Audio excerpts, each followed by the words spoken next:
Assalamualaikum warahmatullahi wabarakatuh. Segala puji bagi Allah SWT, Tuhan semesta alam, yang telah memberi kita kesempatan untuk merenungi sejarah umat manusia dan tanda-tanda akhir zaman. Shalawat dan salam tercurahkan kepada junjungan kita, Nabi Muhammad SAW, yang telah mengajarkan kita tentang hakikat kehidupan dan peristiwa-peristiwa di akhir zaman, termasuk di antaranya kisah tentang Yajuj dan Majuj. Kisah Yajuj dan Majuj telah lama menjadi bagian penting dari narasi eskatologis dalam tradisi keislaman, serta dalam kitab-kitab suci agama-agama sebelumnya. Mereka digambarkan sebagai makhluk atau bangsa yang akan muncul menjelang hari kiamat, membawa kehancuran dan kekacauan besar di dunia. Dalam upaya ini, kita akan menelusuri jejak sejarah, ajaran agama, dan berbagai spekulasi tentang Yajuj dan Majuj untuk memahami peran mereka dalam konteks akhir zaman. Dengan menyebut nama Allah yang Maha Pengasih lagi Maha Penyayang, mari kita mulai perjalanan ini dengan penuh rasa hormat kepada sejarah dan tradisi yang kaya ini. Bab 1. Asal-usul Yajuj dan Majuj dalam tradisi keagamaan. Kisah Yajuj dan Majuj memiliki akar yang mendalam dalam beberapa tradisi keagamaan, baik dalam Islam, Kristen, maupun Yahudi. Dalam setiap tradisi, Yajuj dan Majuj digambarkan sebagai sosok yang misterius, seringkali menakutkan, yang akan muncul pada akhir zaman. Nama mereka juga sering disandingkan dengan kehancuran global dan kekacauan universal. Dalam tradisi Yahudi dan Kristen, Yajuj dan Majuj dikenal dengan nama Gog dan Magog. Mereka pertama kali disebutkan dalam kitab Yehezkiel, bagian dari Perjanjian Lama, di mana Gog digambarkan sebagai seorang raja dari tanah Magog yang akan memimpin bangsa-bangsa untuk menyerang Israel pada akhir zaman. Dalam kitab Wahyu di Perjanjian Baru, Gog dan Magog kembali disebutkan sebagai musuh-musuh yang akan berkumpul untuk melawan umat Allah dalam pertempuran terakhir sebelum datangnya penghakiman terakhir.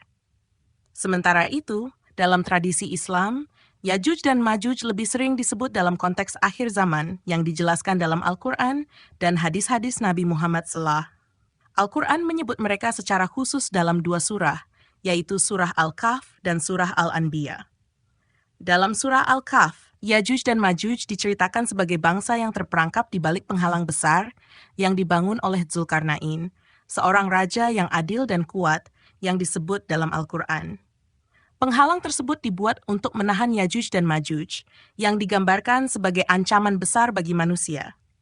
Namun, pada waktu yang ditentukan oleh Allah SWT, Yajuj dan Majuj akan berhasil menghancurkan penghalang itu dan keluar, menyebar ke seluruh dunia dengan kehancuran dan kerusakan yang tidak terelakkan. Nabi Muhammad SAW menjelaskan dalam hadis bahwa ketika Yajuj dan Majuj keluar, mereka akan menenggak air dari sungai-sungai, memakan tumbuh-tumbuhan, dan menghancurkan apapun yang ada di jalannya, hingga dunia menjadi tempat yang penuh dengan kekacauan dan ketakutan. Keberadaan mereka tidak hanya menjadi tanda akan dekatnya kiamat, tetapi juga menjadi simbol dari kekuatan destruktif yang sangat besar, yang tidak dapat dikendalikan oleh manusia.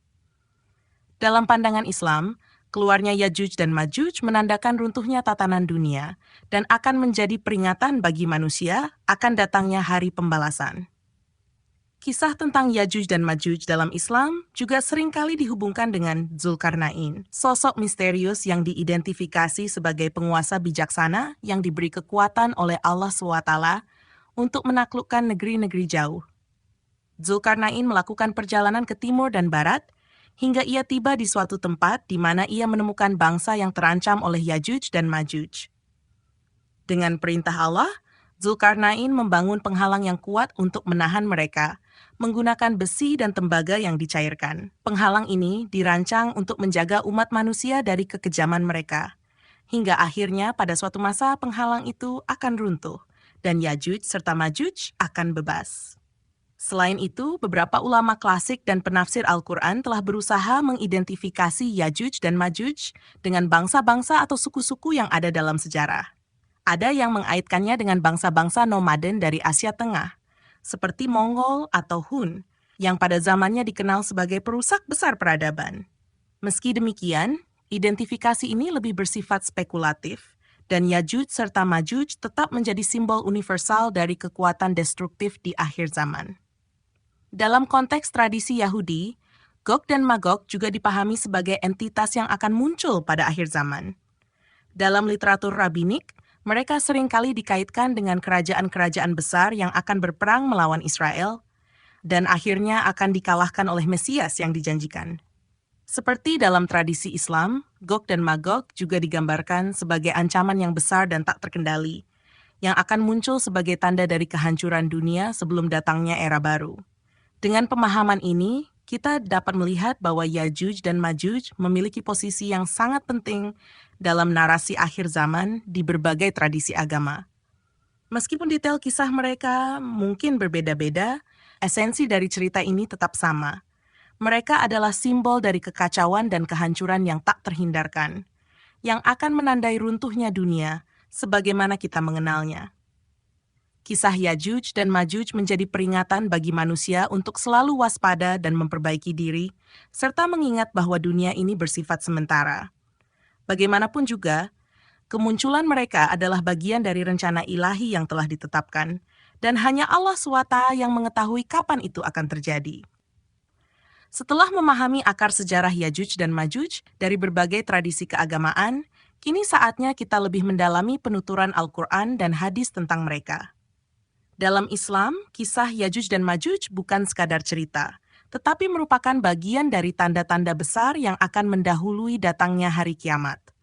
Al-Quran memberikan kita gambaran mengenai kemunculan mereka, sementara hadis-hadis Nabi Muhammad SAW memperjelas peran dan dampak kedatangan mereka bagi dunia. Yajuj dan Majuj dalam surah Al-Kahf. Salah satu tempat di mana Yajuj dan Majuj disebut secara eksplisit dalam Al-Quran adalah dalam surah Al-Kahf, tepatnya dalam kisah Dzulkarnain. Dzulkarnain digambarkan sebagai seorang raja yang kuat dan adil, yang melakukan perjalanan ke ujung dunia. Dalam perjalanannya, ia bertemu dengan suatu kaum yang meminta bantuannya untuk menahan serangan dari Yajuj dan Majuj. Kaum ini mengeluhkan bahwa Yajuj dan Majuj adalah bangsa yang kejam, yang menghancurkan segala sesuatu di sekitar mereka. Dzulkarnain kemudian berjanji akan membantu mereka, tetapi ia meminta tenaga kerja dari kaum tersebut.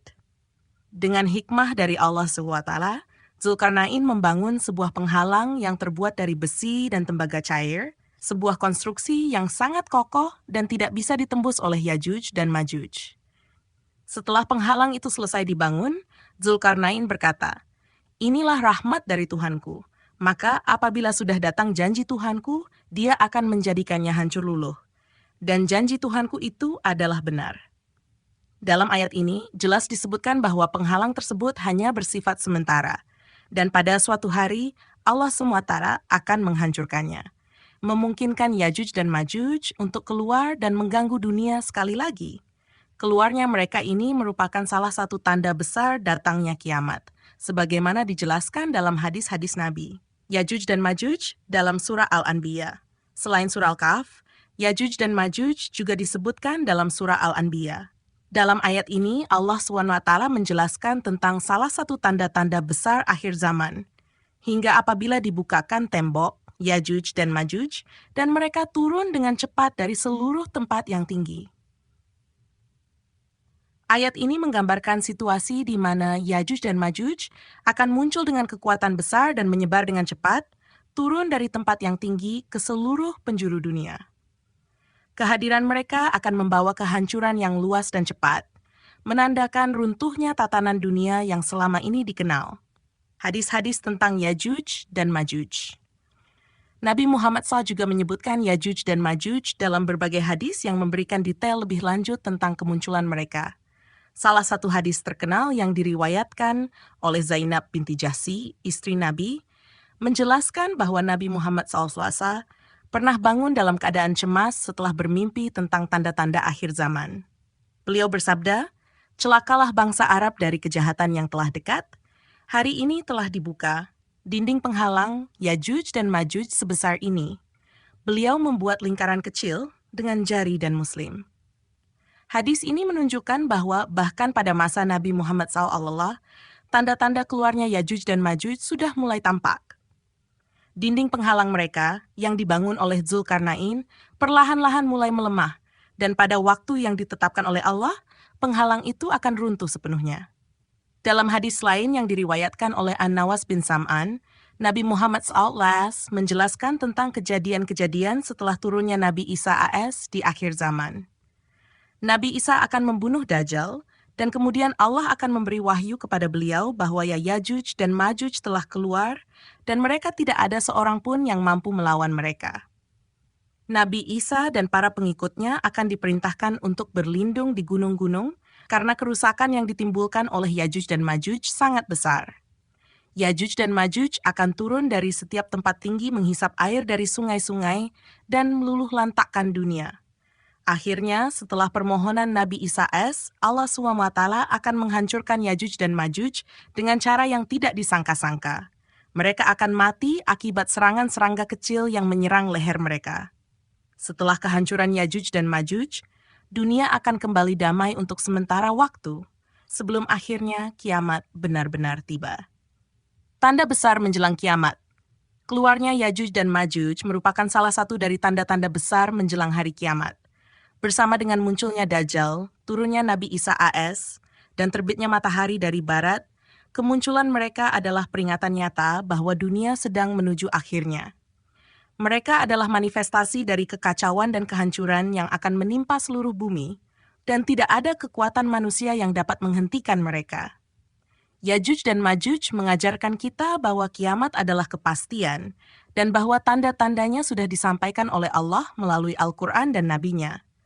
Sebagai umat Islam, kita diajarkan untuk selalu mempersiapkan diri, menjaga iman, dan berpegang teguh pada ajaran agama, karena waktu yang dijanjikan hanya diketahui oleh Allah SWT.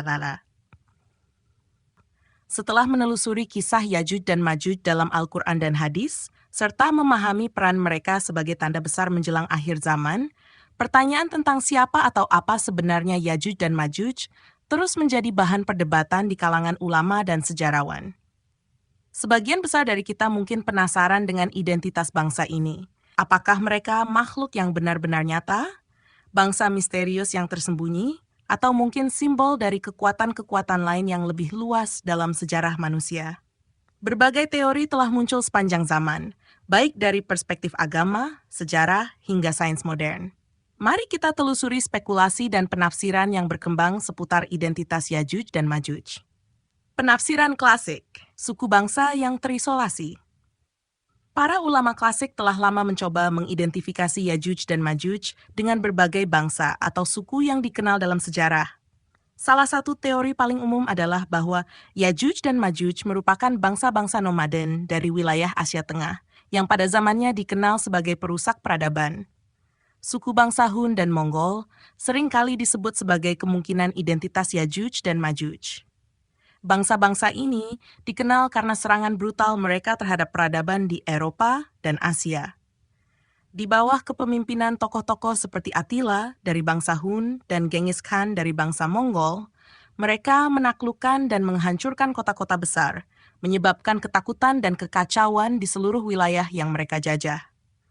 Penaklukan mereka seringkali dikaitkan dengan sifat destruktif yang digambarkan dalam cerita tentang Yajuj dan Majuj.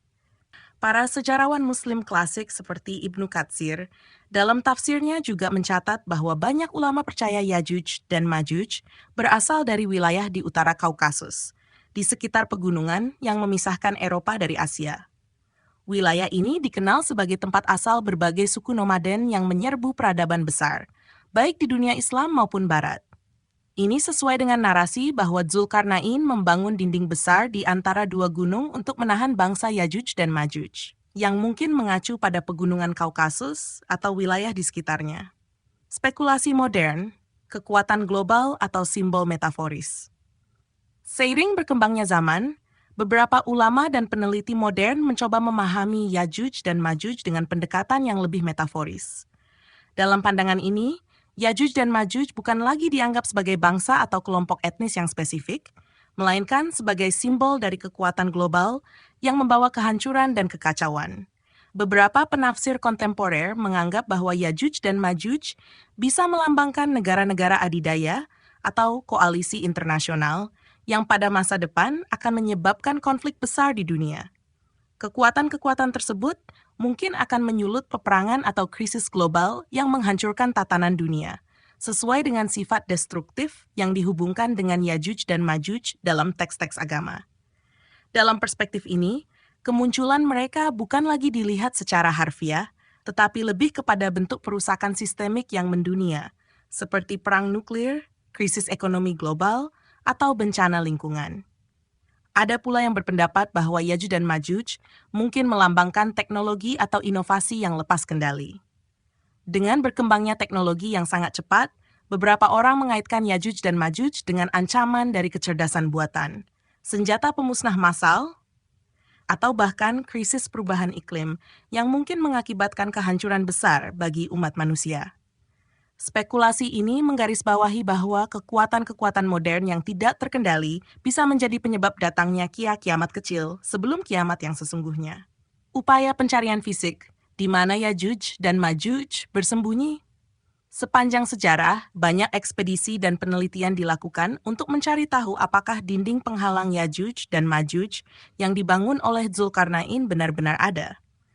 Beberapa peneliti menganggap bahwa tembok besar Cina mungkin merupakan penghalang yang dimaksud dalam kisah Al-Quran. Mengingat tembok tersebut dibangun untuk melindungi wilayah Cina dari serangan suku nomaden dari utara, seperti bangsa Mongol dan Hun. Namun, teori ini tidak sejalan dengan detail dalam kisah Zulkarnain, terutama karena tembok besar Cina tidak terbuat dari besi dan tembaga seperti yang dijelaskan dalam surah Al-Kahf. Teori lain mengaitkan Yajuj dan Majuj dengan wilayah di sekitar pegunungan Kaukasus, di mana terdapat sebuah penghalang besar yang dikenal sebagai Gerbang Besi atau Daryal Gorge, yang terletak antara Georgia dan Rusia. Beberapa penafsir percaya bahwa dinding ini mungkin merupakan bagian dari legenda Zulkarnain. Namun, hingga hari ini, tidak ada bukti arkeologis yang dapat mengkonfirmasi keberadaan dinding yang persis seperti yang dijelaskan dalam Al-Quran. Para ahli geografi dan arkeolog Muslim pada zaman dahulu, seperti Al-Masudi, juga melakukan perjalanan untuk mencoba menemukan lokasi penghalang tersebut. Tetapi tidak ada yang berhasil menemukan bukti fisik yang meyakinkan. Hal ini menambah aura misterius seputar Yajuj dan Majuj, sekaligus meningkatkan keyakinan bahwa kemunculan mereka adalah sesuatu yang di luar jangkauan manusia biasa. Hanya dapat dipahami saat Allah SWT menghendaki penghalang tersebut dihancurkan. Identifikasi Yajuj dan Majuj di masa depan. Misteri Yajuj dan Majuj terus menjadi teka-teki yang belum terpecahkan. Spekulasi tentang siapa mereka dan dari mana mereka berasal masih menjadi bahan perbincangan hingga saat ini. Satu hal yang pasti, menurut kepercayaan Islam, kemunculan mereka adalah salah satu tanda akhir zaman yang pasti akan terjadi. Meski identitas mereka tidak sepenuhnya jelas, kita diingatkan untuk tetap waspada dan mempersiapkan diri menghadapi tanda-tanda besar kiamat yang dijelaskan dalam Al-Quran dan hadis.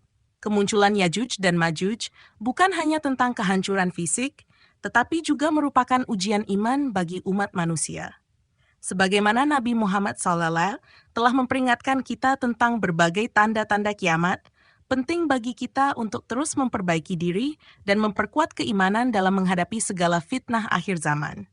Semoga kita senantiasa diberi petunjuk dan kekuatan oleh Allah SWT dalam menghadapi segala cobaan dan fitnah akhir zaman, termasuk fitnah dari Yajuj dan Majuj.